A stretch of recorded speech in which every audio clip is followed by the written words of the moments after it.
할렐루야, 반갑습니다. 오늘 기쁜 마음으로 찬양 드리면서 예배를 준비하시겠습니다.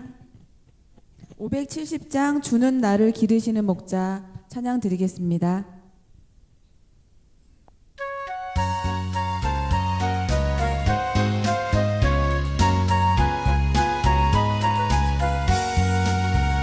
주는 나를 기르시는 목자요, 나는 주님의 귀한 어린 양.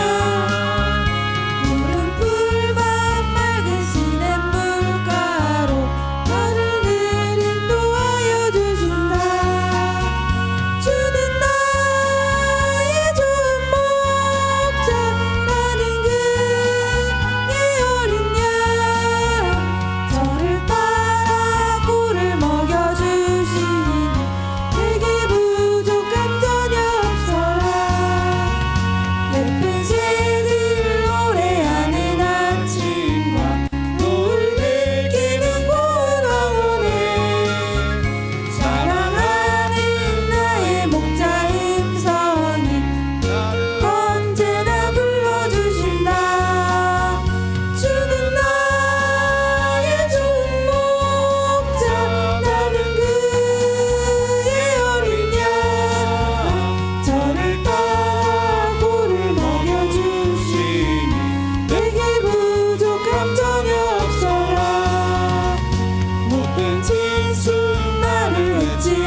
야곱의 축복 찬양 드리시겠습니다.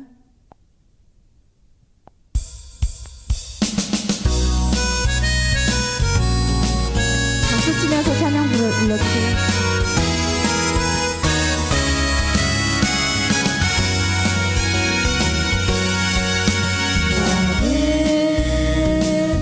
담장 너머로 뻗은 나무 가지에 푸른 열매처럼 하나님의 귀한 축복이 삶에 가득히 넘쳐날 거야.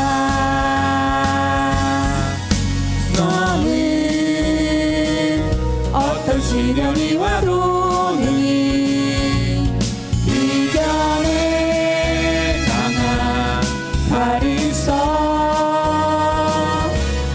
전능하신 하나님께서 너와 언제나 함께 하시리.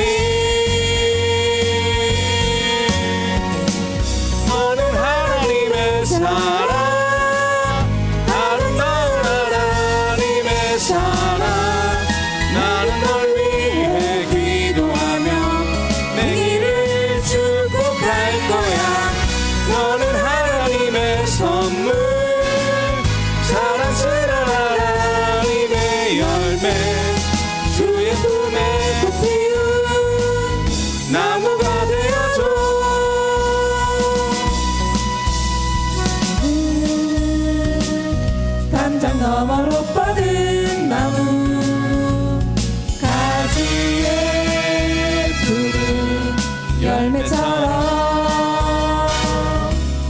하나님의 귀한 축복이 삶에 가득히 넘쳐날 거야.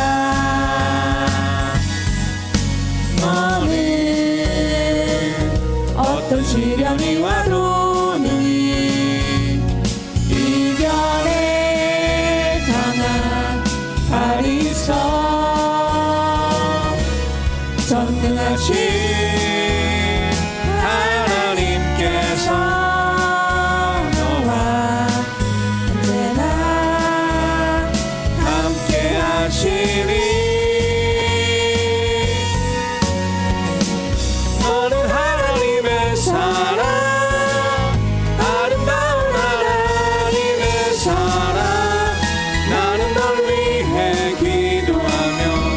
내 길을 축복할 거야. 너는 하나님의 선물, 사랑스러운 하나님의 열매, 주의 품에 그 피운 나무가 되어줘.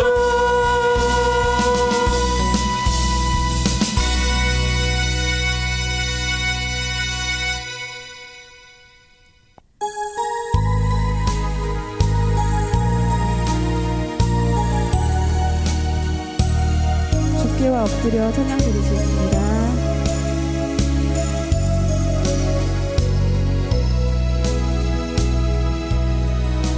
주께와 엎드려 경배드립니다. 주 계신 곳에 기쁨 가득 무엇과도 누구와도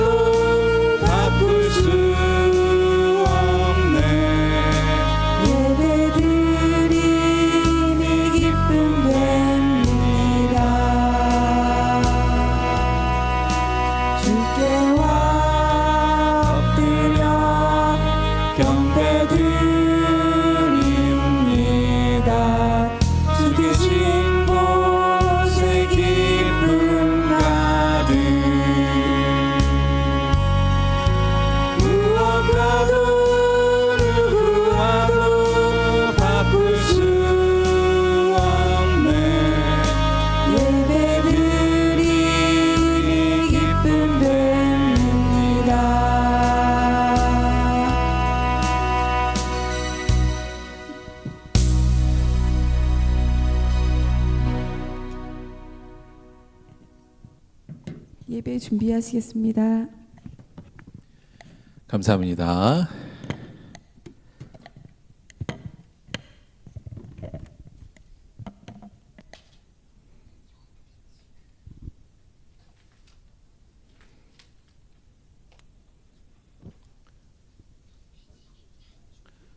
치워주세요.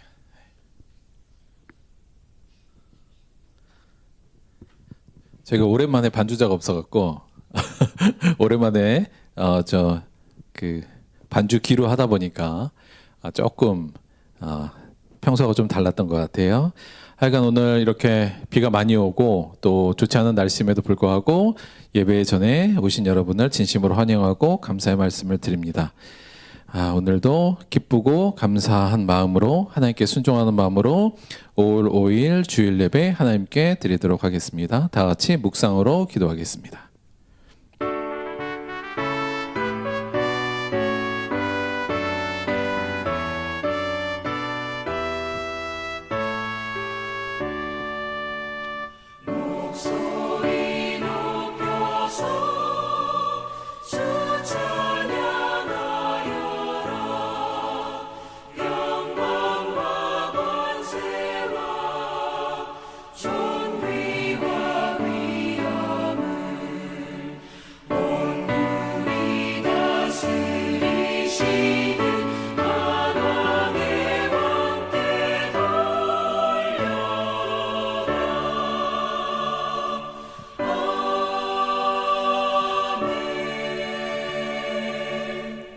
여호와는 나의 빛이요 나의 구원이시니 내가 누구를 두려워하리요.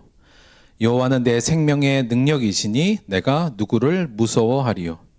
악인들이 내 살을 먹으려고 내게 왔으나 나의 대적들 나의 원수들인 그들은 실족하여 넘어졌도다. 군대가 나를 대적하여 진칠지라도 내 마음이 두렵지 아니하며 전쟁이 일어나 나를 치려 할지라도 나는 여전히 태연하리로다. 내가 여호와께 바라는 한 가지 그 일을 구하리니 곧 내가 내 평생에 여호와의 집에 살면서 여호와의 아름다움을 바라보며 그의 성전에서 사모하는 그것이라. 여호와께서 환난 날에 나를 그의 초막 속에 비밀히 지키시고 그의 장막 은밀한 곳에 나를 숨기시며 높은 바위 위에 두시리로다.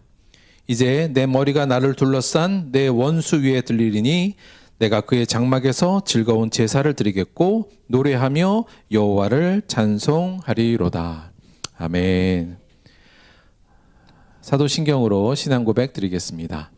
전능하사 천지를 만드신 하나님 아버지를 내가 믿사오며 그 외아들 우리 주 예수 그리스도를 믿사오니 이는 성령으로 잉태하사 동정녀 마리아에게 나시고 본디오 빌라도에게 고난을 받으사 십자가에 못 박혀 죽으시고 장사한 지 사흘 만에 죽은 자 가운데서 다시 살아나시며 하늘에 오르사 전능하신 하나님 우편에 앉아 계시다가 저리로서 산자와 죽은 자를 심판하러 오시리라. 성령을 믿사오며 거룩한 공예와 성도가 서로 교통하는 것과 죄를 사하여 주시는 것과 몸이 다시 사는 것과 영원히 사는 것을 믿사옵나이다. 아멘. 사모님, 다음 순서 영균인데. 자, 이 시간에는 우리를 대표해서 우리 정경호 선생님께서 나오셔서 기도해 주시겠습니다.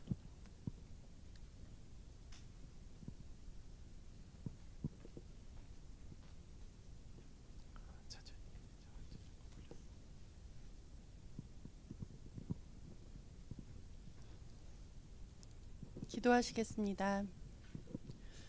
우리 모두를 사랑하시며 아이들의 친구 되시는 하나님, 새싹이 돋고 꽃이 피어나는 5월의 봄 어린이 주일, 주 앞에 나와 찬양하며 예배할 수 있음에 감사드립니다. 이 시간 세상 모든 아이들을 위해 기도드립니다. 아버지, 주께서 주신 이 보석 같은 아이들은 따뜻한 보호와 사랑을 받으며 몸과 마음이 믿음 안에서 건강히 자라날 권리가 있습니다. 주가 주신 보석 같은 선물들을 세상적인 어른들의 관념에서 벗어나 예수님의 말씀대로 영접하며 귀히 여기겠나이다. 아이들의 부족함이나 잘못을 먼저 보지 않고 어른들의 근원적인 부족함을 먼저 돌아보게 하여 본이 될 수 있게 하옵소서. 사랑의 하나님, 간곡히 바라고 간절히 기도하온데 이 땅 위의 모든 아이들이 건강하기를 또한 행복하기를 바라옵니다. 그리하여 주가 주신 선물들이 주 안에서 살며 들판의 새싹처럼 푸르르게 하소서. 여호와 주님, 우리가 주를 부릅니다. 우리의 기도를 들어주소서. 주 아버지시여, 우리의 입에 마음에 파수꾼을 두시고 악한 것에 이끌려 다니지 않게 지켜주시옵소서. 주님, 우리가 주변의 어둠을 밝히고 세상의 희망의 빛을 전하려면 말을 조심해야 합니다. 주님을 영접하는 삶을 살기 위해서는 우리의 말과 행동, 마음이 주님의 사랑을 반영해야 하며 우리가 말하는 모든 말과 마음의 행동이 주님의 영광을 나타내고 주변 사람들에게도 사랑을 전할 수 있도록 성령님의 인도와 지혜를 받을 수 있기를 또한 간구합니다. 주 아버지시여, 우리의 눈과 귀에 영적의 문을 열어주시옵소서. 우리 육체의 눈과 귀는 우리에게 없는 것, 부족한 것, 남이 갖고 있는 것을 듣고 바라보며 탐합니다. 그러한 육신의 눈과 귀를 가려주시고 의인의 책망과 훈계, 충고, 징계를 은혜로 사랑으로 감사로 받아들이는 복된 귀로 오직 주만 바라보는 눈으로 거듭나게 하소서. 주 아버지시여, 당신의 은혜로 열려진 영의 눈으로 악이 파놓은 함정에 걸리지 않고 주의 말씀을 쫓아갈 수 있는 발걸음이 되어 헛된 영광과 욕심을 버리고 복음 안에서 기뻐하고 서로에게 헌신하며 살게 해 주시옵소서. 거룩하신 하나님, 어린아이처럼 하나님께 진심으로 나아가길 소망합니다. 주 예수님의 이름으로 기도드립니다. 아멘.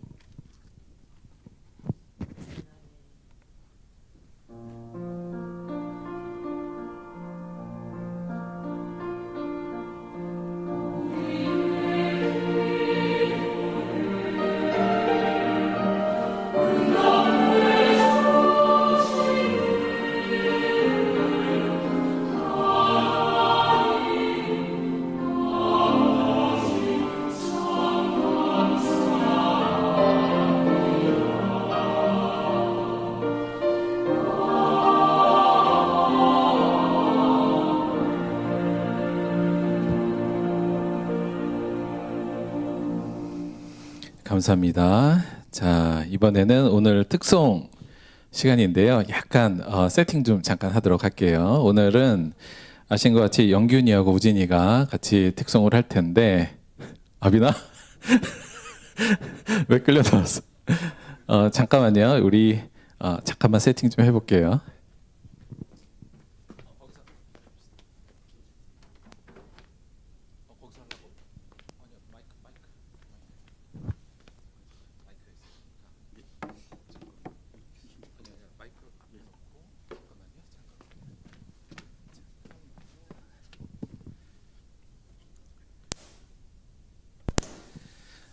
아시겠습니다만 지금 우리 이영균 형제님께서 열심히 지금 짜장 짬뽕을 만드시다가 이거 리허설도 오늘 못 해봤어요. 그래갖고 지금 저희가 이거 어떻게 해야 될지 약간 막막하긴 한데 잠시만요.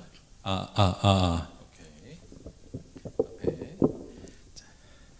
많이 부족하지만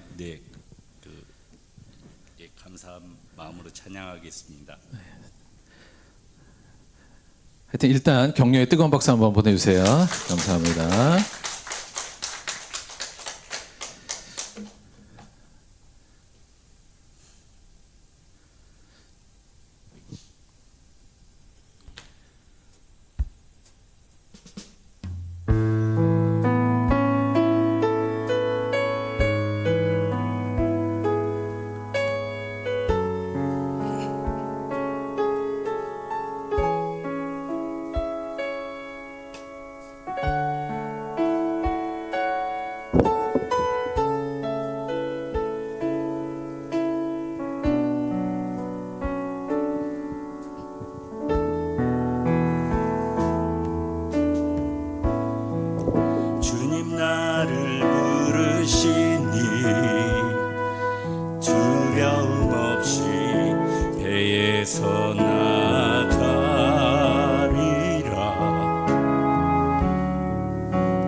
주님 보고 계시기에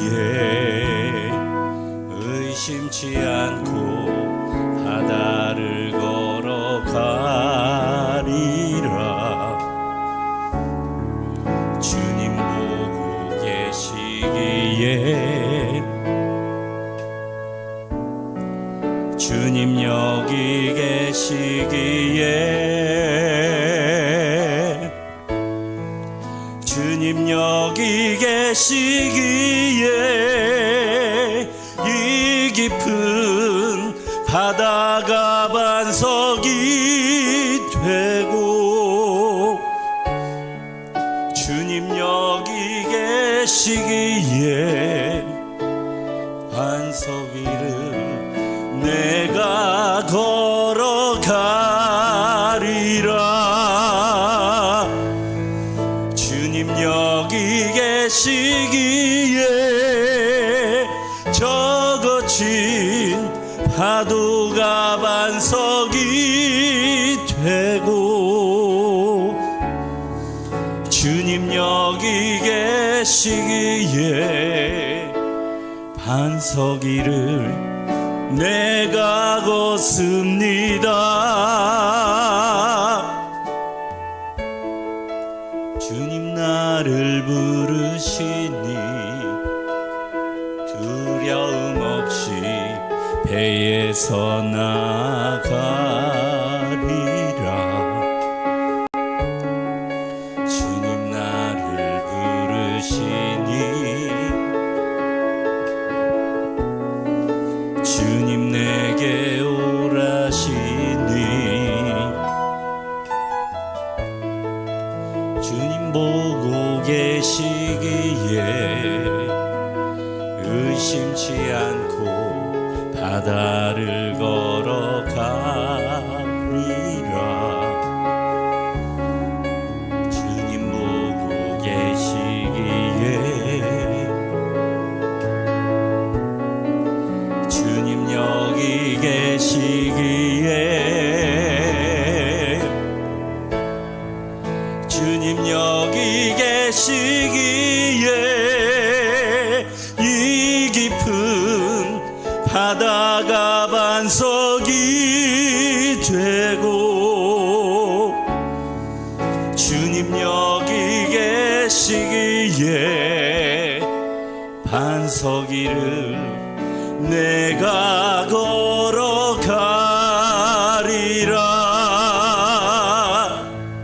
주님 여기 계시기에 저 거친 파도가 반석이 되고 주님 여기 계시기에 반석 위를 내가 걷습니다.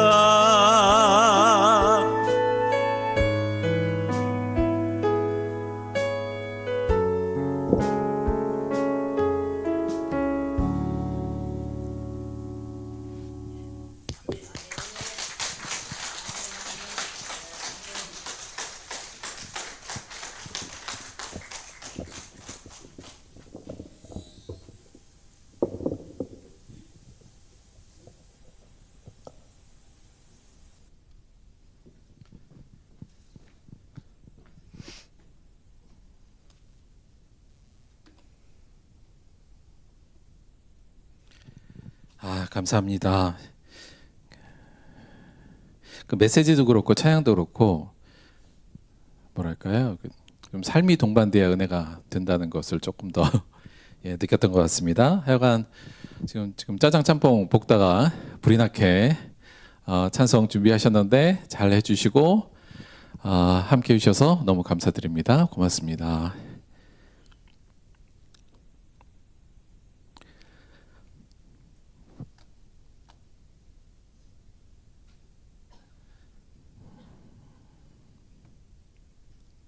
자, 오늘 말씀 보도록 하겠습니다. 오늘 말씀은 신약성경 누가복음 2장 40절에서 52절까지의 말씀입니다. 신약성경 누가복음 2장 40절에서 52절까지의 말씀 보도록 하겠습니다. 신약성경 90페이지.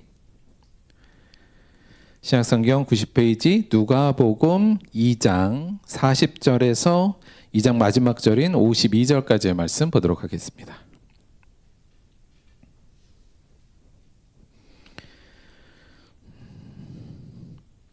누가복음 2장 40절에서 52절까지의 말씀, 오늘 조금 긴데요. 우리 교독으로 봉독하도록 하겠습니다. 제가 먼저 하겠습니다. 아기가 자라며 강하여지고 지혜가 충만하며 하나님의 은혜가 그 위에 있더라.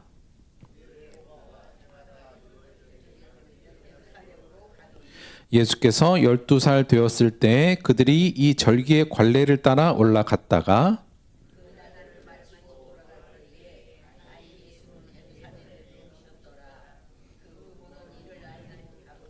동행 중에 있는 줄로 생각하고 하룻길을 간 후 친족과 아는 자 중에서 찾되 사흘 후에 성전에서 만난즉 그가 선생들 중에서 앉으사 그들에게 듣기도 하시며 묻기도 하시니 그의 부모가 보고 놀라며 그의 어머니는 이르되 아이야 어찌하여 우리에게 이렇게 하였느냐 보라 내 아버지와 내가 근심하여 너를 찾았노라.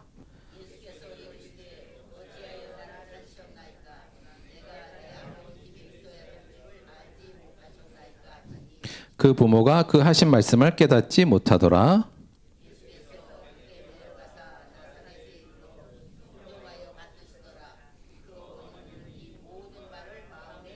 함께 하겠습니다. 예수는 지혜와 키가 자라가며 하나님과 사람에게 더욱 사랑스러워 가시더라.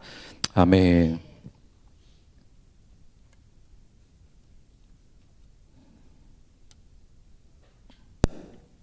자, 오늘은 누가복음 2장 40절에서 52절 말씀을 중심으로 해서 지혜가 충만했다, 이런 제목으로 하나님의 말씀 함께 나누도록 하겠습니다.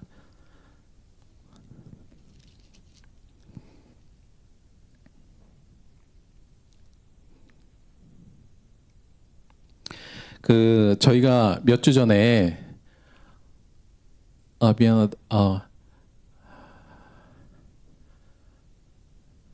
위에 위아실에 요거 TV 이쪽으로 돌려놓으면 되는데 안 될까? 한 개 있으면 이따가 돌려줘. 오케이. 자, 지난 몇 주 전에 우리 아이들하고 공과하면서 이 얘기에 대해서 아이들하고 좀 토론하면서 얘기를 했어요. 뭘 물어봤었냐면 이 착하다는 거에 대한 정의를 좀 한번 내려보자. 그리고 이거에 대해서 저희가 아이들하고 좀 토론을 했습니다. 그래서 대체 착하다는 걸 우리가 어떻게 이해해야 되는가? 선하다는 것을 우리가 무엇으로 규정해야 될 것인가? 이거에 대해서 아이들하고 좀 토론을 했어요. 그래서 야, 너희들은 착하다를 어떻게 정의하면 좋을까? 이제 이 얘기를 아이들에게 질문을 던졌는데 다들 아이들이 이제 생각하고 고민하고 있을 때 지나가던 제이가 제이는 원래 그 수업이 아니었는데 지나가던 제이가 갑자기 칠판을 막 보고 쓰고 있다가 갑자기 뭐라 그랬냐면 착하다는 이러면서 뭐라고 시작했냐면 하나님의 말씀을 잘 듣는 거야, 이렇게 하면서 이야기를 줄줄줄 가더라고요. 그래서 그때 같이 있었던 우리 애들이 다들 놀래고 깜짝 놀랐던 기억이 있습니다.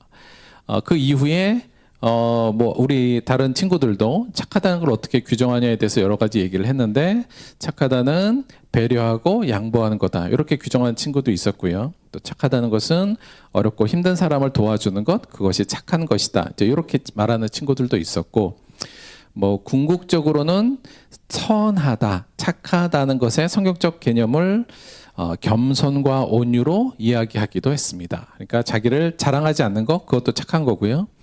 또 노하기를 더디하는 이 겸손함을 가지는 것, 이것 또한 착함의 범죄에 속한다, 그런 얘기를 좀 나눴어요.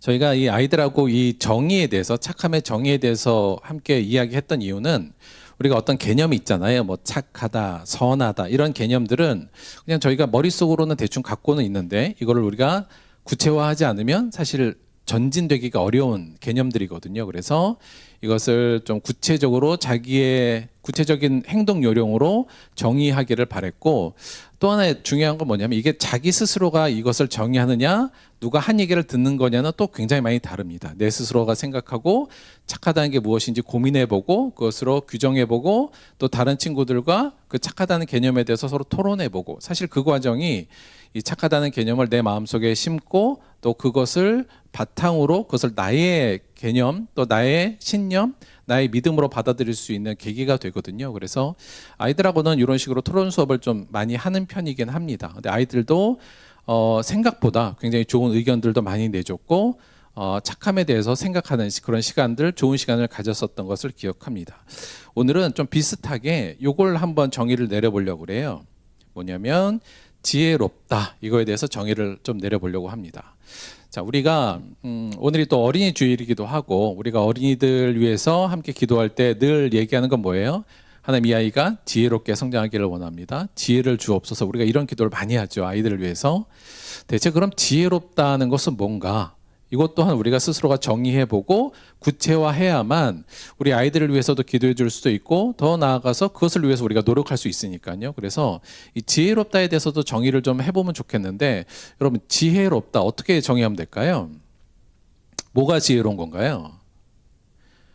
그냥 막연한 개념으로는 지혜롭다, 아유 얘가 참 지혜로워, 요거는 한마디로 말하면 그냥 똑똑하다, 요 정도로 저희가 이제 머릿속으로 생각하죠. 아이가 똑똑하다, 명석하다, 요 정도의 의미인데, 한마디로 조금 더 구체화해 보자면 지혜롭다, 우리 아이가 지혜롭기를 바래요. 어떤 걸 바라시는 거예요? 내 자녀가 지혜롭기를 바랍니다. 뭘 원하는 거죠? 아마 일반적인 정의는 이렇게 생각하시면 많이들 생각하시는 것 같아요. 일단은 지혜롭다는 일단 기본적으로는 지식을 보유하고 있는 것, 다양한 지식들을 가지고 있는 것을 일단 기본적으로 상정하는 것 같습니다. 물론 지식이 곧 지혜는 아니지만 많은 지식을 갖고 있는 게 일단 지혜롭다의 하나의 개념 속에 포함되는 부분이 있는 거라고 볼 수 있고요. 또 일반적으로는 지혜롭다는 것은 뛰어난 문제 해결 능력을 가지는 것을 의미합니다. 어떤 문제가 왔을 때 그 문제를 내가 갖고 있는 지식과 내가 알고 있는 어떤 그 지혜, 어떤 통찰로 그 문제를 해결해내는 것. 우리가 잘 아는 것 같이 솔로몬이 내 아이라고 주장하는 두 여인의 재판을 했던 그 과정들, 그런 것들이죠. 그래서 어려운 문제들을 해결할 수 있는 능력을 우리가 지혜롭다, 지혜다, 이렇게 보통 이야기하는 것 같고요. 또 하나는 폭넓은 사고와 통찰력, 뭐 이렇게 생각하시면 될 것 같아요. 하나를 보더라도 금방 깨우치고 전체적인 큰 틀을 읽어낼 수 있는 통찰력, 또는 뭐 새로운 인사이트나 어떤 새로운 어떤 그 개념들을 발굴하는 것들 뭐 등등에 해서 폭넓은 사고와 통찰력도 지혜롭다는 것을 의미하기도 합니다. 굳이 이걸 뭐 철학적으로 얘기할 필요는 없습니다만, 철학적으로 얘기하자면 아마 소크라테스는 지난번에 얘기했지만 나의 무지함을 아는 게 곧 지혜다, 아마 이렇게 얘기하지 않았을까 싶기도 해요. 우리가 일반적으로 그래서 우리가 지혜롭다, 우리 아이들이 지혜롭기를 원합니다, 하나님 우리 아이가 지혜롭게 해주세요, 이렇게 기도할 때는 사실은 보통 이 세 가지 관점으로 기도하시는 것으로 생각돼요. 이 아이가 똑똑해서 많은 지식을 갖고 좋은 문제 해결 능력을 가지며 통찰력으로 이 땅에서 잘 살기를 원한다, 어떤 이런 개념으로 저희가 지혜를 보통 정의하고 규정하고 우리 머릿속에도 그렇게 갖고 있죠. 이 부분을 조금 더 성경적으로 오늘은 살펴보려고 그래요. 지혜롭다는 게 대체 무엇인가, 이 부분이죠. 일단 지혜라는 것 말 자체를 조금 성경적으로 생각할 때 지혜가 이게 소피아라는 단어예요. 이게 헬라어로는 소피아고요. 그래서 우리가 철학을 필로소피 이렇게 하잖아요. 필로가 사랑하다, 소피가 이 지혜를 사랑하는 게 철학이라는 개념이죠. 성경에는 근데 이 지혜라는 얘기가 나올 때 많이 나오는데, 사실은 예수님을 지칭하는 상징으로 쓰이기도 하고요. 또 하나님의 말씀 전체를 지칭하는 말로도 쓰입니다만, 크게 지혜를 약간 구분하고 있는 것을 볼 수 있어요. 즉 어떤 지혜를 어떻게 구분하냐면, 첫째는 땅 위의 지혜와 위로부터의 지혜, 그러니까 하늘로부터의 지혜와 이 땅의 지혜는 사실은 성경에서 좀 구별하는 편입니다. 즉 땅 위의 지혜는 어떤 거예요? 우리가 잘 아는 것 같이 아까 얘기했던 거 비슷한 거예요. 이 땅을 우리가 어떻게 잘 살아갈 수 있는 것인가, 이 땅을 살기 위해서 필요한 재능과 기술들도 사실은 다 지혜라고 표현을 합니다. 그래서 우리가 이 땅에서 잘 살아내기 위한 다양한 능력들, 또 지식들, 아까 말하는 어떤 통찰력과 문제 해결 능력, 이런 것들을 사실 근본적으로는 땅 위의 지혜이죠. 그런데 성경에서는 땅 위의 지혜를 보통 얘기하는 것이 아니라 보통 위로부터 오는 지혜, 하나님으로부터 오는 지혜를 많이 얘기해요. 한마디로 말하면 이건 뭐냐면 하나님의 선물이기도 하고 하나님의 명령을 위로부터의 지혜, 보통 이런 식으로 얘기합니다. 오늘 먼저 이 지혜에 대해서 얘기할 때는 이 두 가지가 구분된다는 점은 먼저 저희가 좀 알고 있어야 될 것 같아요. 그래서 지혜하면 다 좋은 게 아니라 사실은 이 땅 위의 지혜와 위로부터의 지혜가 있는데 성경에서는 이 두 지혜를 어떤 식으로 규정하고 이야기하는지 야고보서의 얘기를 잠깐 한번 보도록 할게요. 야고보서 3장 14절에서 18절. 그러나 너희 마음속에 독한 시기와 다툼이 있으면 자랑하지 말라. 진리를 거슬러 거짓말하지 말라.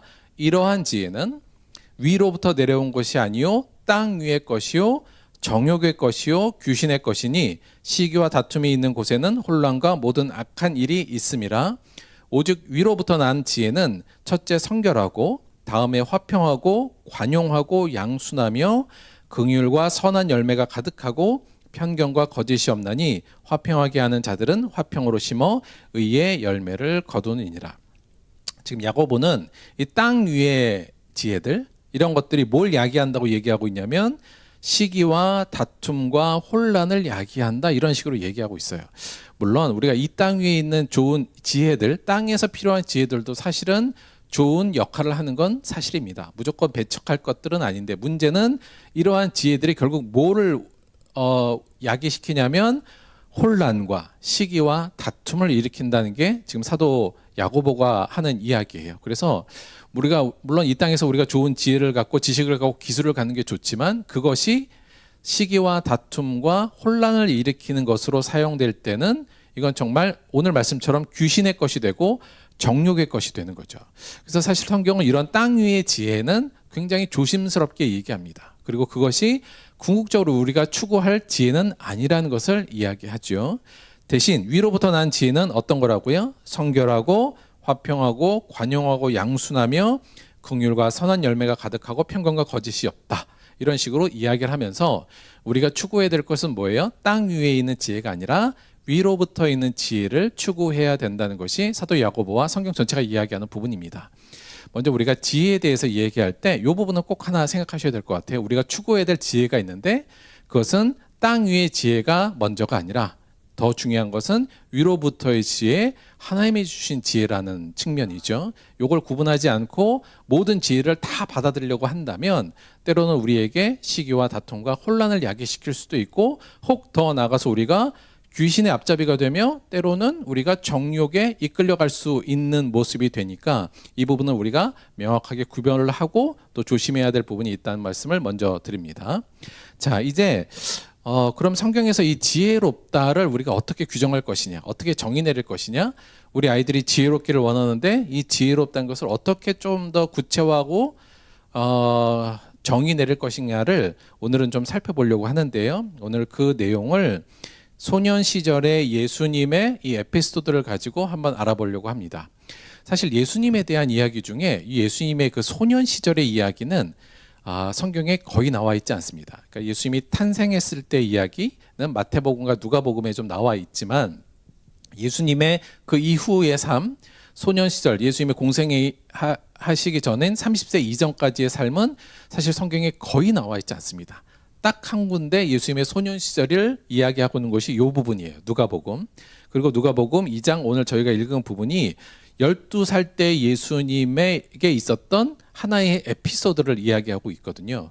근데 그래서 굉장히 소중하기도 하고 또 저희들에게 관심을 많이 끄는 본문이기도 합니다. 근데 오늘 말씀을 통해서 이 부분을 통해서 우리가 지혜롭다는 것을 어떤 식으로 우리가 이해해야 될지를 좀 알아보려고 하는데요. 일단 이 말씀을 보면 일단 구조가 어떻게 되냐면 맨 첫 구절과 맨 마지막 구절이 예수님의 소년 시절의 모습을 일단 보도하고 정의하고 있어요. 어떻게 정의하는지 한번 볼게요. 그래서 2장 40절에 어떻게 시작되냐면 아기가 자라며 강하여지고 지혜가 충만하여 하나님의 은혜가 그 위에 있더라. 이렇게 얘기합니다. 이게 예수님이에요. 아기가. 그러니까 예수님께서 자라시면서 강하여졌다. 이렇게 얘기해요. 어떤 사본에는 여기에 영적으로 강하여졌다. 이 부분도 있는데 그러니까 여간 영적으로든 육적으로든 강하여지고 지혜가 충만했으며 여기 하나님의 은혜가 그 위에 있었다예요. 근데 여기에 은혜가 이 카리스란 단어인데 여기서는 그냥 하나님께서 굉장히 기뻐하셨다 이렇게 이해하시면 될 것 같아요. 그러니까 예수님께서 잘하시면서 강하여지고 지혜가 충만했으며 하나님이 그 예수님을 기뻐하고 즐거워했다. 이렇게 이제 보도하고 있고요. 이 구절 맨 마지막에도 비슷한 보도를 하고 있습니다. 2장 53절에 예수는 지혜와 키가 자라며 하나님과 사랑에게 더욱 사랑스러워 가시더라. 여기 사랑스러워 가시다가 앞에 내용하고 똑같아요. 카리스라는 단어로 똑같이 써 있어요. 그러니까 지금 예수님의 소년 시절을 설명하는 데 있어서 맨 앞에 어떻게 시작하냐면 예수님은 굉장히 지혜로웠다 이 얘기를 하고 있고요. 맨 마지막도 그분의 지혜를 강조하면서 이야기를 끝내고 있고 그 중간에 뭐가 있냐면 예수님의 12살 때 예수님의 유월절 에피소드가 들어가 있는 겁니다. 그래서 결국 이 예수님의 12살 때 이 유월절에 있었던 이 에피소드가 예수님의 지혜로움에 대해서 우리에게 설명해 주고 있다. 이렇게 이제 저희가 이해할 수 있는 거죠. 그래서 이 에피소드를 통해서 보면 예수님이 어떤 모습을 지금 성경이 지혜롭다고 이야기하고 있는지를 저희가 좀 알아볼 수가 있어요. 그래서 오늘은 예수님의 그 유월절 에피소드를 통해서 우리가 추구해야 될 지혜로움은 무엇인가에 대해서 이제 정의하고 규정해 보려고 합니다. 자, 일단 그럼 12살 때 예수님의 유월절 에피소드에 대해서 다시 좀 살펴봐야겠어요. 오늘 저희가 읽은 본문인데 내용은 아까 읽으시면서 대충 감을 잡으셨겠지만 다시 한번 그 내용에 대해서 설명을 좀 드려볼게요. 일단 41절에 그의 부모가 누구죠? 마리아와 요셉. 아버지 요셉, 어머니 마리아. 해마다 유월절이 되면 예루살렘으로 가더니 유월절이라는 날은 굉장히 이스라엘에게는 유명한 날이기도 하죠. 유월절이 뭐예요? 이스라엘 백성이 이집트를 탈출한 것을 기념해서 지내는 절기, 그 하나님의 구원해 주심을 감사하며 드리는 절기이고 가장 큰 절기이기도 하고요. 그때면 사실은 다들 예루살렘으로 와서 이 유월절을 많이 지냅니다. 예수님이 돌아가셨을 때도 언제예요? 유월절, 그렇죠? 예수님이 십자가에 달렸을 때도 유월절 절기 중에 돌아가셨죠. 자, 그래서 그 부모가 해마다 유월절이 되면 예루살렘에 갔어요. 사실 여기서 부모들은 지금 이 마리아와 요셉은 어디에 살고 있냐면 저 위에 나사렛이라는 동네에 살고 있잖아요. 대략 예루살렘으로부터 한 120km 정도 되거든요. 가려면 한 3, 4일 가야 되는 거리입니다. 그래서 원래 이 정도 거리면 매번 가진 않는데 가끔 가기도 하는데 그 부모는 해마다 유월절이 되면 예루살렘으로 갔어요. 하나님에 대한 경건한 모습을 꾸준히 유지했다 이렇게 볼 수 있죠. 42절 예수께서 12살 되었을 때 그들이 이 절기의 관례를 따라 올라갔다가 자 예수님이 12살 때 예수님을 데리고 다시 유월절에 그 절기를 행하러 예루살렘으로 지금 간 겁니다. 이게 12살인데 원래 유대인들이 13살이 아이들에게 성인식을 해주는 날이 13살이에요.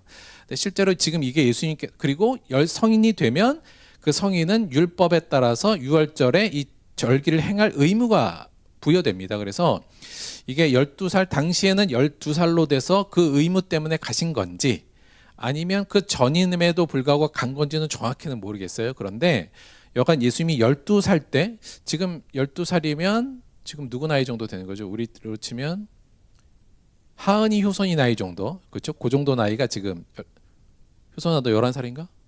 오케이. 그럼 효선이 나이 정도에 하나 더 위 정도 이 정도 되는 거예요. 그때 예수님께서 절기에 따라서 예수님과 가족과 함께 지금 예루살렘으로 올라간 겁니다. 43절 그날들을 마치고 유월절 행사를 잘 마치고 돌아갈 때 이제 돌아가야 되잖아요. 근데 아이 예수는 예루살렘에 머무셨더라. 그 부모는 이를 알지 못했다 이렇게 답니다.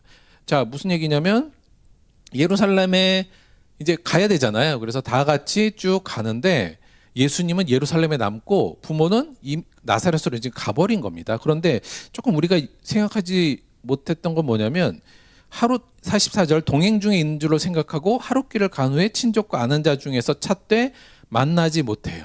자 하루 동안 이제 갔어요. 근데 예수 자기 아들 장손이잖아요. 장손이 없는지 모르고 하룻길을 이미 가버렸습니다.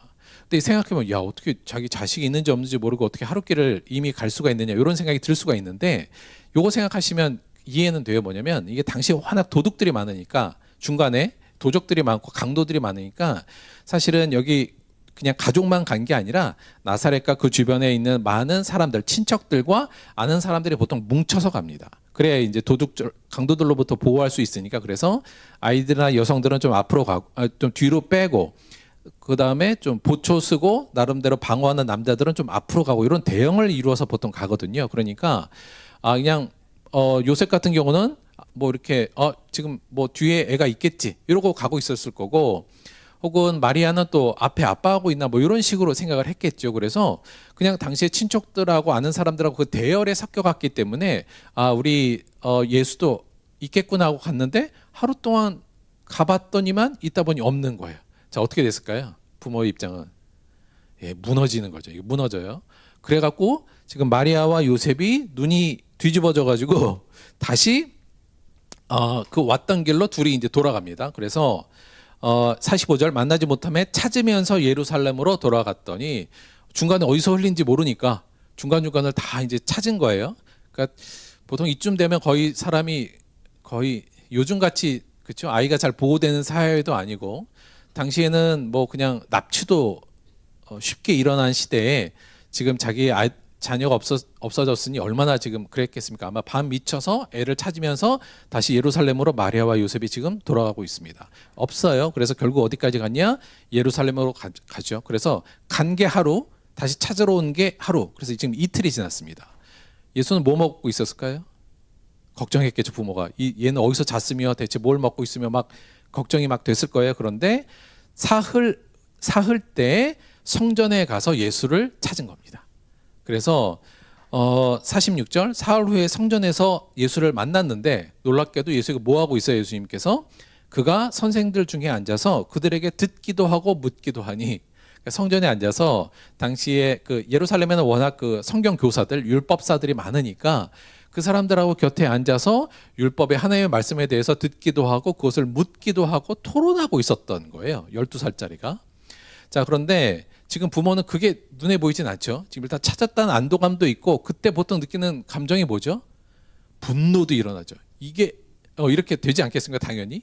그래서 47절에는 근데 듣는 자가 다 그의 지혜와 대답을 놀랍게 여기더라. 막 이렇게 하고 있는데 사람들이 예수님의 여기의 지혜는 여기 소피아라는 지혜의 단어가 아니라 이게 이해한다는 거예요. 그래서 그가 율법사들이 율법을 전한 얘기를 잘 이해하기도 하고, 또 그에 대해서 질문을 하면 대답도 엄청 잘해서 사람들이 너무 놀랐다는 거예요. 자, 그런데 지금 그게 중요한 게 아니죠. 48절에 그 부모는 그걸 보고 어떻게 되냐면, 그 부모가 보고 놀라며 그의 어머니는 이르되 아이야 어찌하여 우리에게 이렇게 하였느냐, 보라 내 아버지와 내가 근심하여 너를 찾았노라.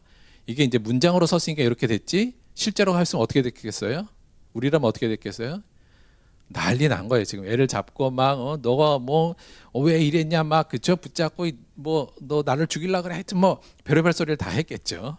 자, 그랬더니 근데 그 다음에 그 말을 들은 이건 충분히 이해가 갑니다. 그렇죠? 부모가 당연히 이렇게 얘기했겠죠. 대체 너 여기서 뭐 하고 있는 거야? 어째 우리에게 이렇게 했느냐? 보라 내 아버지와 내가 근심하여 너를 찾았다 그랬더니 49절에 뭐라고 하냐면, 예수께서 이르시되 어찌하여 나를 찾으셨나이까? 어찌 보면 성경에서 예수님이 첫 번째 말은 이겁니다. 성경에 보도되는 예수님의 첫 번째 육성은 이거죠. 어찌하여 나를 찾으셨나이까? 내가 내 아버지 집에 있어야 될 줄을 알지 못하셨나이까? 이렇게 얘기한 거예요. 되게 좀 황당하죠. 자, 요셉과 마리아가 와가지고 너 왜 이랬어? 왜 우리 안 따라고 대체 여기 있었던 거야? 막 이렇게 하는데, 갑자기 예수님께서 그 부모를 보면서 뭐라고 하냐면, 왜 저를 찾으셨습니까? 제가 제 아버지 집에 있어야 될 것을 모르십니까? 이렇게 얘기한 거예요. 자, 그런데 재미있는 건 50절 보세요. 그 부모가 그가 하신 말씀을 깨닫지 못하더라. 이게 무슨 말인지 못 알아들었어요. 자, 그러니까 요셉의 입장에서 그러겠죠. 야, 네 아버지 여기 있잖아. 이거죠. 야, 지금 네 아버지가 여기 있는데 네 아버지 뭔 소리야? 너는 나사렛 네 아버지 집에 갔어야지. 지금 이 얘기인데, 지금 예수님께서는 나는 내 아버지 집에 있어야 된다, 이 얘기를 하고 있는 거죠. 당시에 부모는 그 말씀을 깨닫지 못합니다. 여간 그렇게 그 에피소드 끝나고 51절, 예수께서 함께 내려가사 이제 예수님의 부모의 손에 끌려서 다시 나사렛에 이르러 순종하여 받드시더라. 그래도 그 부모에 대해서 순종하면서 그 부모를 받들었다는 거예요. 그 어머니는 이 모든 말을 마음에 두니라. 이렇게 하면서 그 에피소드의 전체적인 내용은 그렇게 됩니다. 그리고 맨 52절이 예수는 지혜와 키가 자라며 하나님과 사람에게 더욱 사랑스러워 가시더라 하면서 마무리가 되는 거죠. 그러니까 에피소드의 내용은 요거예요. 자, 이 내용 중에 예수님의 지혜로움이 지금 담겨 있다는 거 아니겠습니까? 여기에 지금 요 에피소드에 예수님의 지혜로움이 담겨 있다는 거예요. 자, 12세 소년 예수님을 통해서 본 지혜로움에 대한 정의. 자, 이거 갖고 우리가 이 에피소드를 통해서 예수님의 우리가 지혜로움을 어떻게 정의할 수 있을까요? 지혜롭다는 건 뭡니까? 예수님의 이 행동과 이 상황을 보면 이걸 통해서 우리가 지혜로움을 좀 얘기해야 되는데 어떻게 얘기하면 될까요? 여러분, 지혜로움은 뭡니까? 어떻게 규정할 수 있을까요? 이 에피소드를 통해서. 먼저 하기 전에 요거부터 좀 약간 요거 번역 이슈가 있어서 요거부터 잠깐 살펴보면 사실 핵심은 예수님께서 하신 말씀이 사실 거의 핵심이라고 볼 수 있습니다. 그렇죠? 근데 예수께서 이르시되 어찌하여 나를 찾으셨나이까 내가 내 아버지 집에 있어야 될 줄을 알지 못하셨나이까 이렇게 돼 있는데 여기요 내가 내 아버지 집에 있어야 될 줄을 알지 못했습니까? 이 부분은 번역이 사실은 집이라는 말은 여기엔 없거든요. 원래는.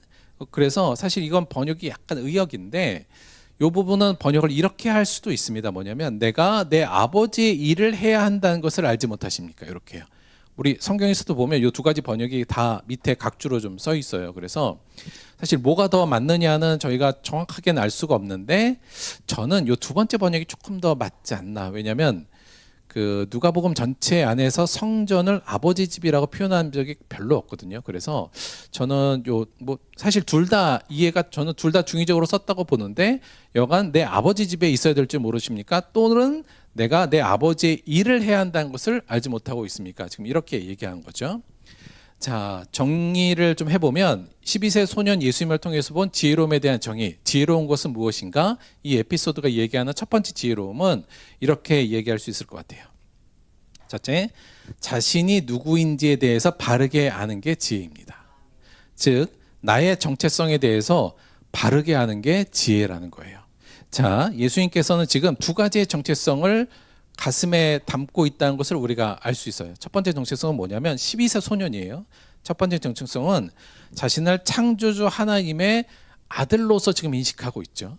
지금 아버지 집, 이 성전이라는 것, 내가 내 하늘 아버지의 일을 해야 된다는 것을 지금 이야기하잖아요. 그러니까 내 아버지의 집, 내 아버지의 일. 즉 지금 소년 예수는 자신을 창조주 하나님의 아들로 인식하고 있어요.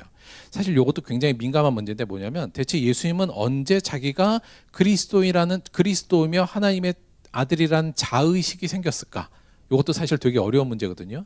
그러니까 갓난아기 때부터 쭉 크는데 예수님이 30대에는 당연히 그 자의식을 갖고 사역을 시작했지만 대체 그 자의식이 언제 생긴 거야? 이거 되게 궁금한 일이기도 한데 최소한 12세 때는 이미 예수님께서 자신이 하나님의 아들이라는 자의식이 있었다는 걸 오늘 본문을 통해서 저희가 좀 확인할 수 있죠. 지금 예수님은 자신을 창조주 하나님의 아들로 인식하고 있고 또 하나 그가 갖고 있는 정체성은 뭐냐면 요셉과 마리아의 아들이잖아요. 사실 12세 소년에게 여기서 훨씬 더 중요한 정체성은 뭘까요? 요셉과 마리아의 아들이에요. 왜냐하면 그 요셉과 마리아를 통해서 지금 생존하고 있으니까. 사실 가장 더 중요한 정체성이긴 하거든요. 그런데 지금 예수님께서는 물론 자기가 요셉과 마리아의 아들이기도 하지만 지금 뭐라고 이야기하고 있냐면 내 아버지의 집, 내 아버지의 일을 내가 해야 된다는 것을 모릅니까? 즉 자기가 창조주 하나님의 아들이라는 분명한 자기 정체성을 지금 가지고 있는 겁니다. 소년 예수님은 가장 혈연적인 정체성이 필요한 시기였지만 여기에 예속되지 않고 자신의 참된 정체성인 하나님의 아들로 자기를 인식하고 있었던 것이 이 본문을 통해서 드러나요. 정말 지혜로운 건 내가 누구인지에 대한 자기의 정체성에 대해서 여러분 바르게 이해하는 게 매우 중요합니다. 이게 지혜예요. 내가 누구인가를 아는 것, 내가 어디서부터 비롯되었으며 나는 누구인가를 아는 정체성을 아는 것이 사실 가장 중요한 지혜이며 어찌 보면 지식이라고도 볼 수 있습니다. 사실 성경 오늘 에피소드에서는 이게 굉장히 중요한 거예요. 왜냐하면 그 뒤에 아까 말한 것 같이 그 부모가 그 하신 말씀을 깨닫지 못하니라라면서 그것을 깨닫지 못하고 있는 지금 요셉과 마리아와 자식의 정체성을 완전히 알고 있는 예수님을 대비시키면서 지금 강조하고 있거든요. 그래서 사실은 내가 누구인지, 내가 진짜 누구인지를 제대로 아는 게 참된 지혜다. 이렇게 일단 얘기할 수 있습니다. 그런데 여러분, 내가 정말 누구인지를 아는 거를 방해하는 요소가 있어요. 그건 뭐냐면 또 다른 나의 정체성이요. 다른 식으로 얘기하면 육적인 나의 정체성이 일반적으로 영적인 나의 정체성을 잘 모르게 혹은 나의 정체성을 잃어버리게 만드는 요인이기도 합니다. 어떤 식으로 이 부분을 저희가 알 수 있냐면, 그리고 성경에서는 왜 이 진짜 정체성, 영적인 정체성을 우리에게 알아야 된다는 것을 강조하는 부분이 좀 여러 군데에 나오는데요. 특히 예수님께서 그 제자들을 부르신 장면에서 요 두 가지가 잘 대비되는 면을 저희가 알 수 있어요. 뭐냐면 처음에 예수님께서 이제 제자를 부르실 때 베드로와 야고보와 요한을 부르십니다. 이 사람들이 직업이 뭐였냐면 어부였어요. 그런데 예수님께서 이 배에 오르시고 설교를 하신 다음에 워낙 고기가 안 잡히니까 예수님께서 그물을 내려라 이렇게 해서 이제 고기를 많이 잡는 그 장면을 여러분 아실 거예요.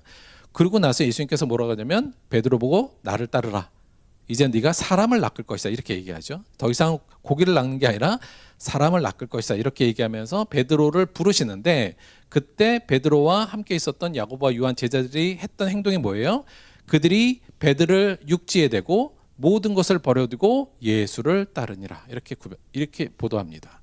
즉 뭐예요? 이제 예수님의 진정한 제자들이 된 사람들은 뭐를 버린 거예요? 어부로서의 자기의 정체성을 이제 버린 겁니다. 그래서 다 버려둔 거예요. 그리고 뭘 쫓아요? 이제 예수의 제자로서의 정체성을 따라가는 거죠. 누가복음은 진짜 제자는 누구냐?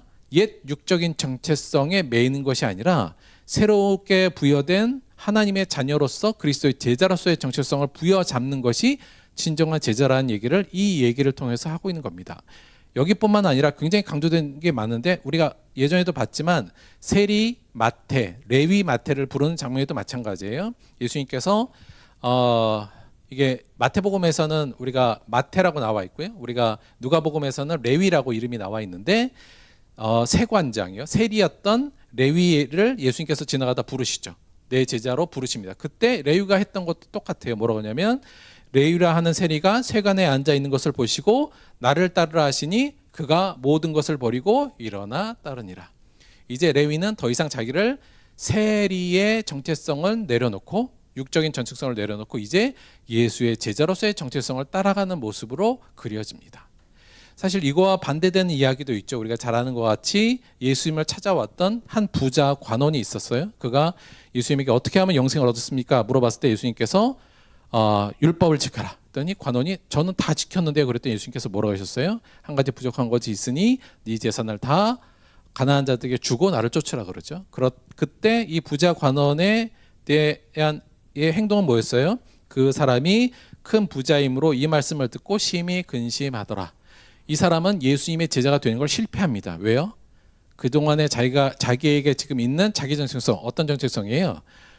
관원이며 부자라는 자기 정체성을 잃어버리기를 포기한 거예요. 이걸 포기하지 못함으로 통해서 결국 예수님의 제자가 되는 정체성을 획득하지 못하는 걸로 나와 있죠.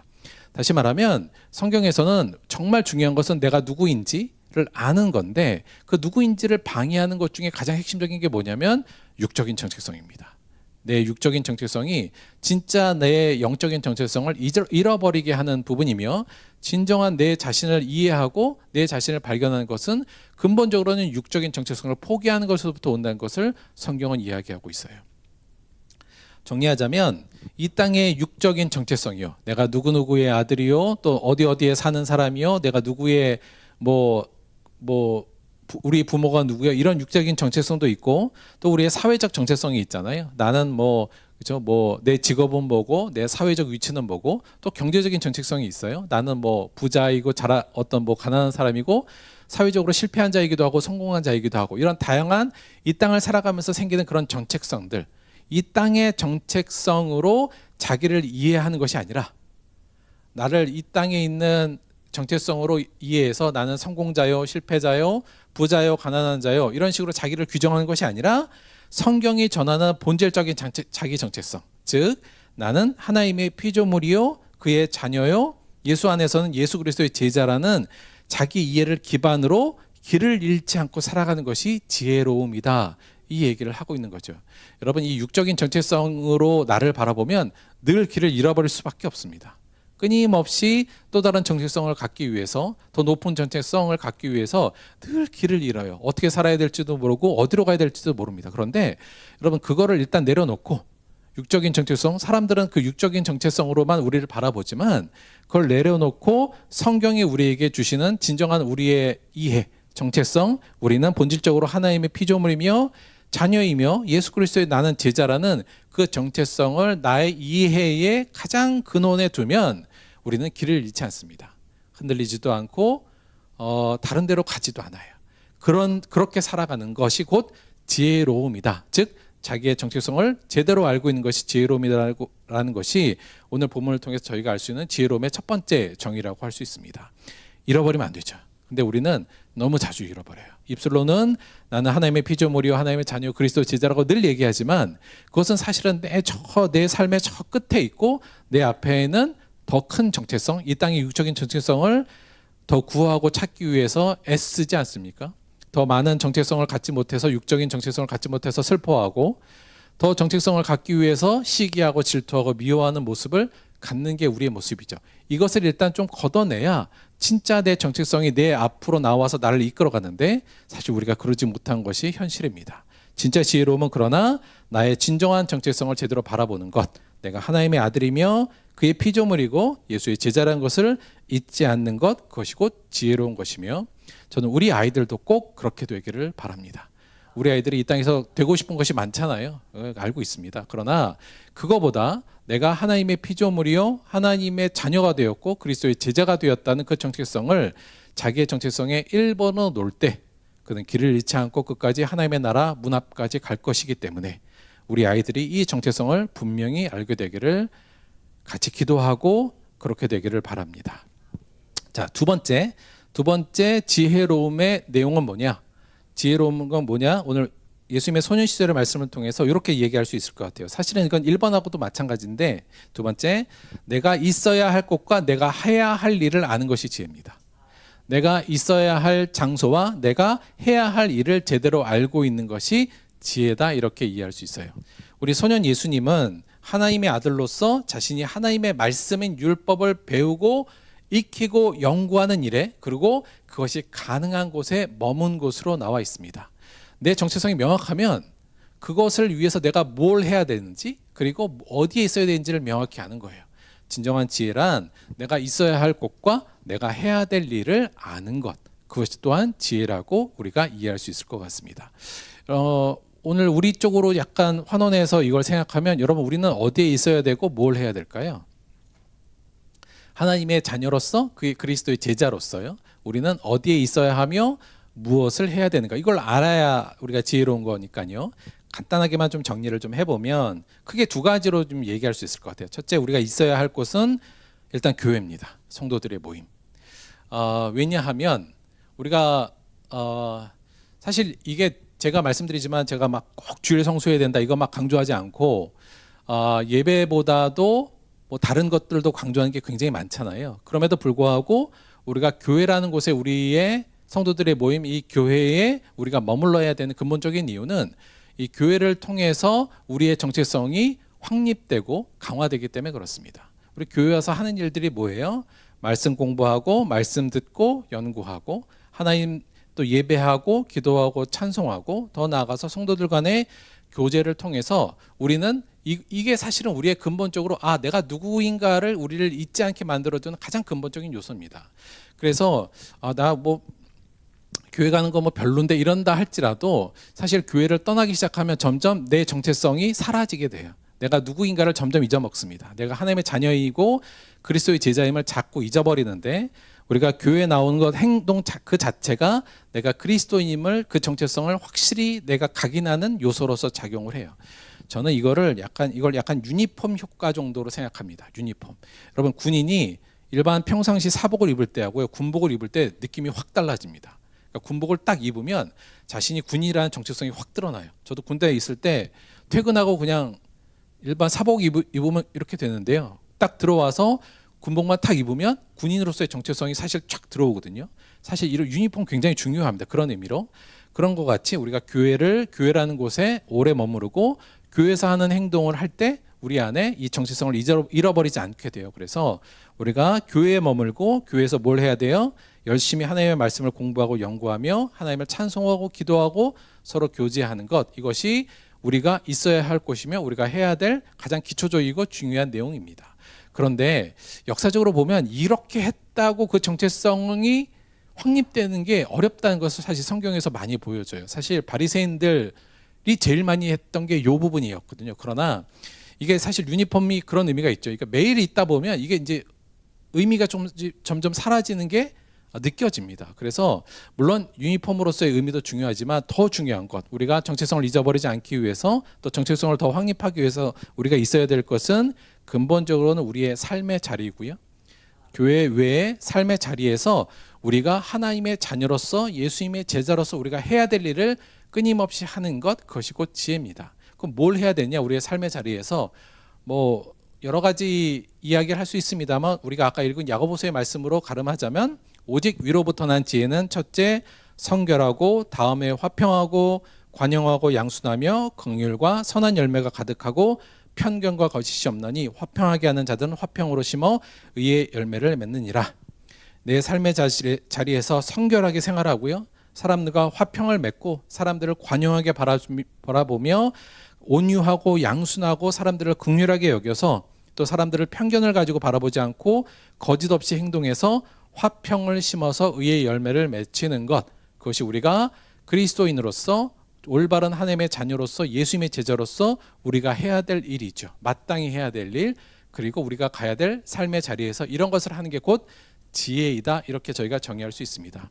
이것은 저희가 미션, 우리의 사명, 이렇게 얘기할 수 있을 것 같아요. 그래서 저는 우리가 부지런히 교회에 모이자, 그래서 부지런히 예배 열심히 드리고 끊임없이 규칙적으로 하나님의 말씀 연구하고 성도들과의 교제를 통해서 좋은 그리스도인으로서 유니폼을 늘 입고 있어야 됩니다. 그래야 우리가 잊어먹지 않으니까요. 하지만 더 나아가서 진정한 전투 자리인 우리의 삶의 자리에 가서 그리스도의 제자다운 예수님이 우리에게 주신 서로 사랑의 명령을 수행하는 것, 그것이 곧 우리가 우리의 정체성을 지키는 길이며 그것이 곧 지혜로운 삶이다, 이렇게 정의할 수 있을 것 같아요. 정리할게요. 예수님께서는 지혜가 충만했다, 이렇게 이야기하고 있습니다. 12살 예수님이 지혜가 충만하셨어요.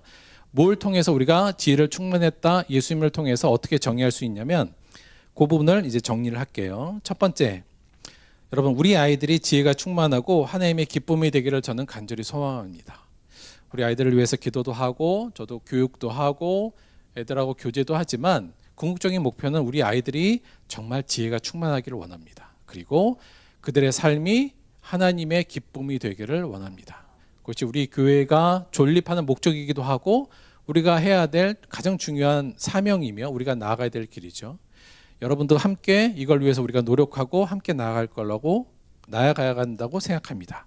자, 그런데 지혜가 충만하다는 건 그럼 무엇이냐면 세상적 능력과 기술이 많다는 것이 아니라 우리 아이들이 세상이 누구보다도 뛰어난 기술과 능력을 가진다는 게 아니라 정말 여기서 지혜가 충만하다는 것은 자신이 하나님의 자녀요 그리스도의 제자임을 알고 자신이 있어야 할 자리와 자신이 해야 할 일을 아는 것, 그것이 곧 지혜로운 일입니다. 우리 아이들이 이 지혜를 갖기를 원합니다. 이 아이들이 이 지혜로 충만하여서 저는 이 땅에서 길을 잃지 않았으면 좋겠습니다. 명확한 예수의 길에 이 정체성을 가지고 나아가게 되기를 바랍니다. 세 번째, 이를 위해서 먼저 자신의 세상적 정체성에 집착하지 말아야 한다. 이 부분을 말씀을 좀 드리고 싶어요. 물론 그렇다고 우리가 세상에 있는 정체성을 다 부정할 수는 없어요. 그렇죠? 그래서 나는 이제 예수님의 제자로만 살고 나머지 세상의 정체성은 다 부정할래. 난 이제 누구의 육적인 자녀도 아니고 이렇게 하라는 얘기가 아니고요. 사실 오늘 말씀에도 예수님께서 뭐라고 그러셨냐면 분명히 자기의 정체성을 얘기하셨잖아요. 나는 내 아버지 집에 있어야 돼. 이 말씀을 하신 이후에 오늘 말씀 뭐라고 그랬냐면 그러나 예수님의 손을 붙잡고 예수님께서 부모의 손을 붙잡고 나사렛에 가서 그들에게 순종하였다, 이렇게 얘기합니다. 즉 그 자신의 육적인 자녀로서의 정체성도 순종하며 때가 될 때까지 기다리셨던 걸 볼 수 있어요. 그래서 사실은 우리가 이 땅에 살면서 갖는 육체적 정체성도 저희가 때로는 필요하고요. 그것을 잘 우리가 조절해야 되지만 문제는 여기에 집착하면 안 된다. 우리의 진짜 정체성 위에 이것이 앞서면 결국은 우리의 진짜 정체성을 잃어버리니까 이를 위해서 우리가 제자들처럼 있는 것 다 버려두고 예수님을 쫓는 건 현실적으로 어렵습니다만 내 육적인 정체성에 집착을 버리자. 그리고 내 진정한 정체성인 예수님의 제자로서의 정체성을 맨 앞에 놔야 된다는 게 중요하다는 걸 다시 한번 말씀을 드리고요. 또 우리 아이들이 이렇게 하기 위해서 예배의 자리에 자신을 위치시키는 거 중요합니다. 늘 예배의 자리에 하나님의 말씀이 있는 자리에 가려고 노력하고 내가 가지 말아야 될 자리에 애들이 가지 않도록 우리가 도와주는 것 굉장히 중요하고요. 더 나아가서 자신의 삶의 자리에서 예수님의 제자로서 그분의 명령인 서로 사랑을 실천하도록 하는 것, 그것이 진정한 지혜로운 아이들로 커가는 방식이라고 볼 수 있을 것 같습니다. 마지막은 이건 제가 조금 더 강조하고 매번 강조하는 거지만 말씀을 드리고 싶어요. 5번째는 우리 아이들이 지혜로 충만하기 위해서는 아이들 주변의 어른들이 먼저 지혜로 충만해야 됩니다. 내가 충만해야 돼요, 지혜로. 다시 말하면 아이들을 지도하는 부모가 그 주변에 있는 어른들이 어떻게 해야 돼요? 자신의 진짜 정체성을 하나님의 피조물이요 예수 그리스도의 제자로 인식하고 있어야 되고요. 더 나아가서 부모가 자기가 증정한 있어야 될 것과 자기가 해야 될 일을 해야만 우리의 자녀들은 그것을 보고 따라갈 겁니다. 나는 예수의 제자로서 있어야 되지 않을 곳에 있고 하지 않아야 될 것은 열심히 하고 세상적인 정체성을 늘 추구하고 보면서 우리 아이들은 지혜롭게 자라기를 바란다? 그건 말이 안 되는 거죠. 그래서 이게 더 어렵습니다만 어른들이 더 지혜로워야 된다. 다시 한번 이 부분을 강조드립니다. 오늘 말씀 끝에 보면 이 부분이 나와 있어요. 그 어머니는 이 모든 말을 마음에 두니라. 사실 요셉은 정확히 몰랐는데 마리아는 예수님이 했던 그 말을 마음에 둡니다. 그리고 저는 아마 마리아도 이때까지 잊어버렸을지 모르겠어요. 예수님의 그 탄생 때 있었던 그 위대한 일을 마리아도 잊어먹고 그냥 자기 아들로 예수를 바라보고 있다가 이 사건 이후로 마리아는 이 모든 일을 마음에 두었다. 즉 이제부터는 이건 내가 아니구나.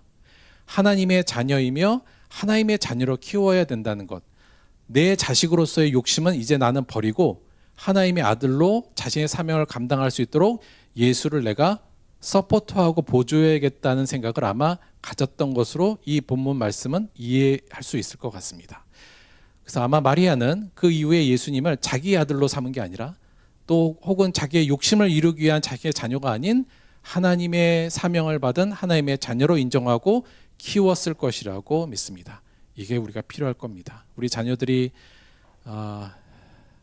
정말 지혜롭지 않은 것을 가슴 아파하길 바랍니다.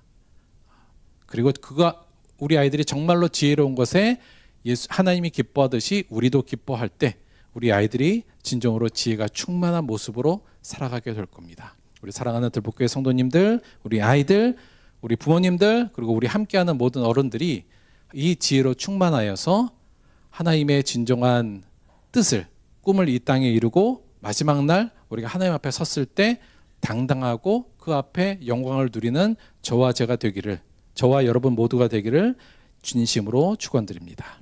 말씀 생각하시면서 우리 함께 잠시 기도하도록 하겠습니다.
하나님, 우리는 아침에 눈을 뜰 때부터 저녁에 잘 때까지 육적인 나의 정체성을 바라보며 실망하기도 하고 교만하기도 한 모습으로 살아가고 있습니다.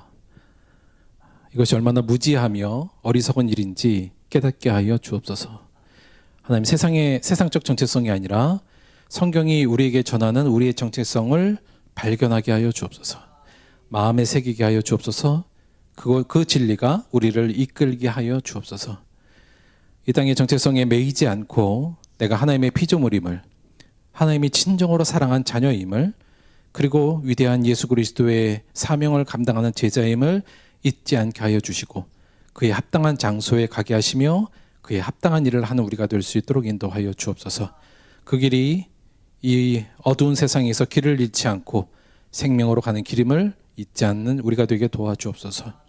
하나님, 우리 들볶이 우리 아이들이 참으로 지혜롭기를 원합니다. 이에 앞서 우리 모두가 지혜로움을 추구하며 지혜로움에 다가가는 우리 모두가 될 수 있도록 인도하여 주옵소서. 예수님의 이름으로 기도드렸습니다. 아멘. 자, 오늘이 사실 어린이 주일이잖아요. 그래서 근데 오늘 저희가 우리 어린이들이 좀 많이 좀 빠졌어요. 그럼에도 불구하고 우리 아이들을 위해서 준비한 선물 증정하도록 하겠습니다. 우리 어린이들은 잠깐 앞으로 나올까요? 앞으로 나오는데 나오시려고 그러셨어요? 네. 태훈아? 자, 우리 청소년은 우리가 없으니까, 청소년 날 없으니까 청소년까지 일단 나오도록 하겠습니다. 예진이 어디 갔어? 예진아, 너까지 있어. 효성이 나오고, 수아도 앞으로 나오고, 제이도 앞으로 나오겠습니다. 자, 순서대로 쓸게요. 순서대로.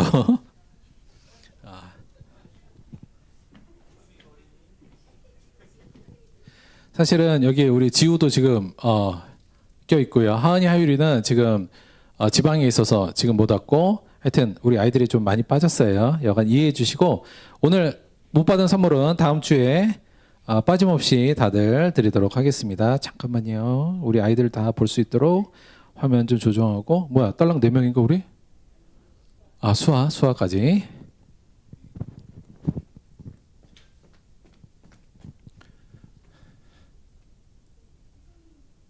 희선이는 자고. 예, 알겠습니다. 그러면 희선이 거는 우리 효선이가 대신 받고. 자, 일단은 자, 우리 순서, 제이야 순서. 자, 우리 사랑하는 예진이 선물 드리겠습니다. 예진이 지혜롭길 바랍니다. 우리 태윤이. 태윤이가 요즘 사실은 우리 예진이는 요즘 고등학교 올라가서 공부하느라 너무 좀 힘들고요. 우리 예진아 얼굴 좀 들어봐봐. 눈이 얼마나 퀭해요. 요즘 공부하느라 많이 힘들대요. 많이 기도해 주시고, 우리 태윤이는 우리 운동하는데 많이 훈련이 많이 어렵답니다. 잘 이겨내고 있으니까 늘 격려해 주시길 바랍니다. 자, 효선이. 우리 효선이는 워낙 하는 게 많아갖고 요즘에. 효선아, 삶이 재밌어?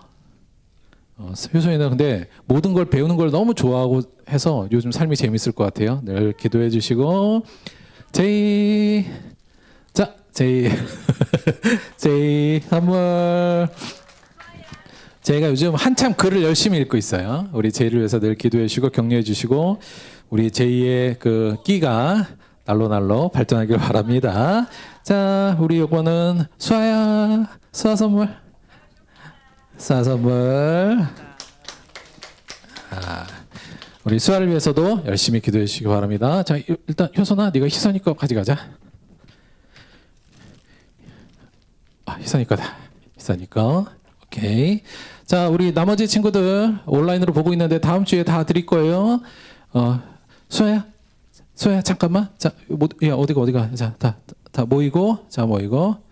자, 수아도 잠깐 일로 올까? 오케이. 싫구나. 무서웠어. 오케이.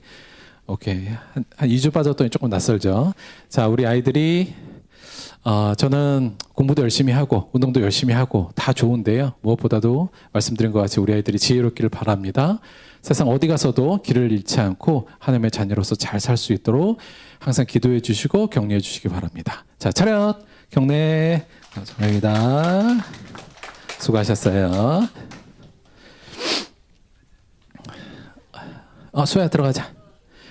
자, 그리고 아시다시피 오늘 점심은 우리 영균 씨가 그 짜장 짬뽕을 지금 9시 좀 넘게 와가지고 열심히 볶았어요. 근데 저희가 이게 잘 모르겠어요. 이게 그냥 저 요리 시설도 변변치 않고 해갖고 했는데 여간 뭐 양도 모르겠고 맛도 모르겠고 굉장히 본인이 지금 불안해해요. 영균이 없죠 지금? 가 있죠. 예. 뭐 다 그러시겠습니다만 맛있었다고 한마디씩 해주시고 여간 실제로 중국집에서 짬뽕 짜장 많이 만들고요. 열심히 했었어요. 최근에 다 했으니까 아마 맛은 있을 거예요. 근데 지금 양이 좀 적을 것 같다고 다들 살짝 걱정하는데 예. 하여튼 조절해서 잘 먹도록 하겠습니다. 여간 그리고 한 가지 말씀드리면 이제 우리가 하율이가 나가면 상을 받네요. 어떡하죠? 어제 구례 전국 가야금 경연대회에서 동상을 수상했습니다. 그래서 이번에 사실은 가야금 대회 밑에서 저 여러 군데 다니고 있거든요. 휩쓸고 있는 게 아닌가. 그리고 한마디로 말해 그리고 우리 하율이는 오늘 대회 1등해서 지난 대회 은상, 요 구례 대회는 동상, 오늘 대회는 1등했답니다. 여간 많이 격려해 주시고 기뻐해 주시기 바랍니다. 자, 예배 끝나고 가서 맛있는 점심 먹도록 하겠습니다. 헌금을 위해서 봉헌기도 하고 주기도문 합독함으로 예배 마치도록 하겠습니다. 하나님, 우리에게 진리를 알게 하여 주셨으니 고맙고 감사합니다. 우리가 하나님의 피조물임을 알게 하시고 우리가 하나님의 자녀임을 알게 하시며 그리스도의 십자가의 진리를 알게 하시니 고맙고 감사합니다. 우리를 이 땅에 예수의 제자로 불러주셔서 이 세상 어떤 그 가치보다 뛰어난 가치를 수행할 수 있는 자리에 우리를 불러주셨으니 고맙고 감사합니다. 이것을 아는 지혜를 허락하여 주옵소서. 아울러 이 정체성으로 우리가 해야 될 일과 우리가 가야 할 곳을 아는 우리가 될 수 있도록 역사하여 주옵소서. 주신 은혜 감사하여 하나님께 예물 드렸습니다. 예물 드린 손길마다 하나님의 지혜로 더욱더 채워주시고 말씀으로 채워주시며 헌금이 쓰이는 모든 곳에 하나님의 놀라운 이 진리가 전파될 수 있도록 역사하여 주옵소서. 예수님의 이름으로 기도드렸습니다. 아멘. 주기도문 합독하겠습니다. 하늘에 계신 우리 아버지여, 이름이 거룩히 여김을 받으시오며 나라가 임하시오며 뜻이 하늘에서 이루어진 것 같이 땅에서도 이루어지이다. 오늘 우리에게 일용할 양식을 주시옵고 우리가 우리에게 죄 지은 자를 사하여 준 것 같이 우리 죄를 사하여 주시옵고 우리를 시험에 들게 하지 마시옵고 다만 악에서 구하시옵소서. 나라와 권세와 영광이 아버지께 영원히 있사옵나이다. 아멘.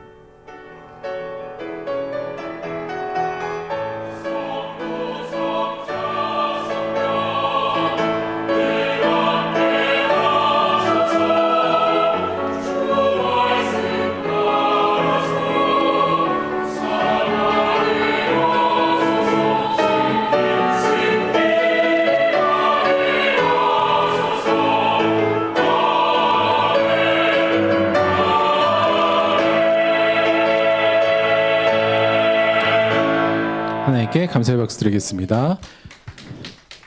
여기 유튜브 봤더니 여기 썼네요. 완도대회에서 1등 했습니다. 이러고 유튜브에 올라왔고요. 사실 생각하면 의성이가 5월 달에 올 거거든요. 근데 아마 지금 시험 기간 아닌가? 아니에요? 지난주에 끝났어요. 하여튼 의성을 위해서도 계속 기도해 주시기 바랍니다. 수고하셨습니다. 우리 짜장 짬뽕 먹으러 출발! 빠바밤 빠밤.